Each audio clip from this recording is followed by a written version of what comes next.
Believe it or not, it wasn't Audi or Subaru or Mitsubishi who was dominating the WRC in the early 1990s, but in fact it was Lancia with their Delta Integrale and Toyota with their Celica ST185. For 5 years straight, Carlos Sainz drove the mighty Celica into battle and took the fight to world-beating Lancia on every stage. But by the mid-90s, as the speed was increasing ever more, the FIA decided to introduce restrictor plates to limit the airflow into the team's turbocharged engines, thus keeping the speed down and in theory making the cars safer.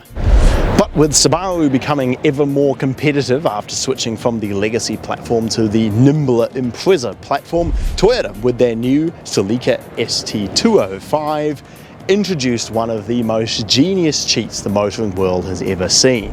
A simple and fully mechanical restrictor plate bypass that looked completely normal to the inspectors, but inside allowed up to 25% of the air to bypass the restrictor plate completely, increasing the 3SGE's power output on those rally straights by up to 50 brake horsepower. But unfortunately, the fun didn't last, because right at the end of the 1995 season, they got caught and were disqualified. But even though the ST205 Celica GT-Four only really raced for half a season and was replaced by the Corolla for the 97 season when they were allowed to re-enter, no doubt with a very thorough look over their new restrictor plate design, this remains one of the most coveted Japanese sports cars of the 1990s. And today, we're here to see if it's any good nearly 30 years on.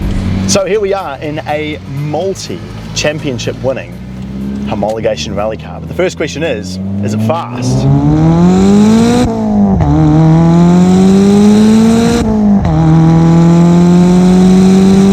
Oh, yes it is. Thanks to his one making 16 psi of boost. If you get it up in the boost range, because below 4,000 RPM it does absolutely nothing, this thing is a rocket ship. As per the homologation rules, Toyota made 2,500 Celica GT-Fours, most of which stayed in Japan, although this one, being a 97, was imported to New Zealand in 2003. The engine is a 2-litre turbocharged unit, a 3S GTE from factory. These made 188 kilowatt, around 250 horsepower, and 302 newton meters of torque. They normally come with a top mount intercooler, and power goes to all four wheels in typical rally car fashion through a 5-speed manual transmission. However, any keen-eyed viewers of the engine bay of this car will note that it is definitely not factory. It has aftermarket headers that still feed the factory turbo, and it has a Turbo Smart aftermarket blow-off valve. The frankly poorly designed top mount intercooler has been thrown away, and in its place is a custom front mount intercooler so that it's only getting cold air in from the front. It's also got an oil catch can, a Link ECU, and has been tuned up to 220 all-wheel kilowatt at a whopping 16 psi of boost, which is pretty hefty. The interior is just a 90s Toyota really, to be honest. I love the gauges with the big central mounted speedo and the boost gauge, which I think is really quite cool. The centre stack here looks almost identical to the Mark IV Supra, actually, with that wraparound dash and that typical 90s Toyota vinyl interior. The Recaro seats are actually surprisingly comfortable. Most Recaros I get in are really hard and so aggressively bolstered to the point where they become extremely unpleasant to sit in for long periods of time, but these ones are actually quite nice. It actually has an aftermarket steering wheel, which makes it really hard to reach the indicator stalks, and likewise an enormous fake carbon fibre shift knob, which just makes the throws much longer than they would be normally. Backseat room is a bit of a waste of time, but thankfully you can fold them down, giving you a decent sized boot for what is effectively really a 2-seater car. Features include air conditioning and electric mirrors, and that's about it, frankly, but you don't care about that. You just want to hear some turbo noises, so let's get back to it.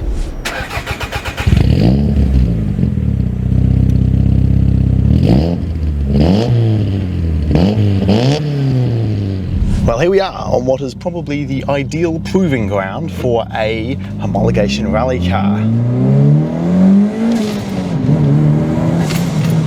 Wellington's rally stage.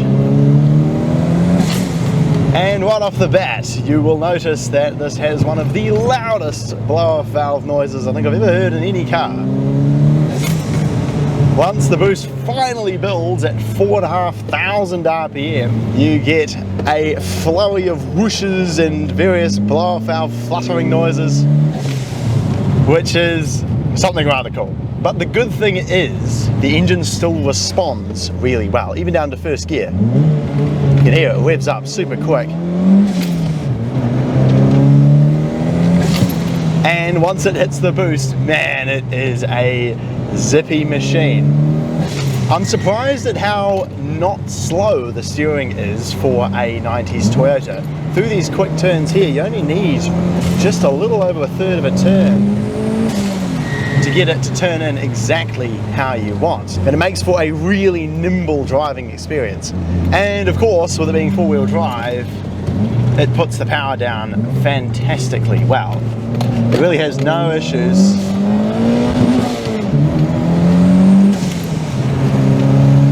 putting down power out of any corner. It's absolutely joyous. So the acceleration's good.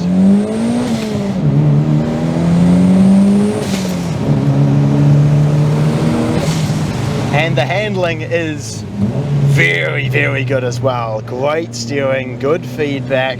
The all-wheel drive works perfectly to yank you nicely out of corners. On RE003s, with the lowered suspension, it just grips gloriously well. And my complaints are really only limited to squeaky brakes, very, very laggy turbo engagement, foot down, nothing. Nothing, nothing, nothing. There's the boost. Like, you have to be foot to the floor for, let's count. 1, 2, 3 seconds. This is an unbelievably turbo laggy car, and you're talking, you know, naturally aspirated 2-litre levels of power out of boost. But other than that, this thing is quite something to drive, man. So there we are, the ST205 Toyota Celica GT-Four.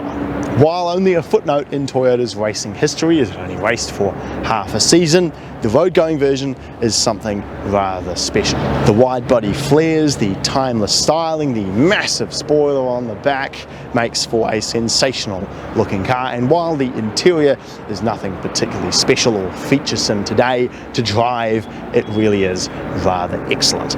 A great sounding, high revving, very late boost arriving but extremely powerful 2-litre turbo engine. It's a very special, very unique, fantastic looking and overall very impressive driving 90s Toyota. Thanks for watching.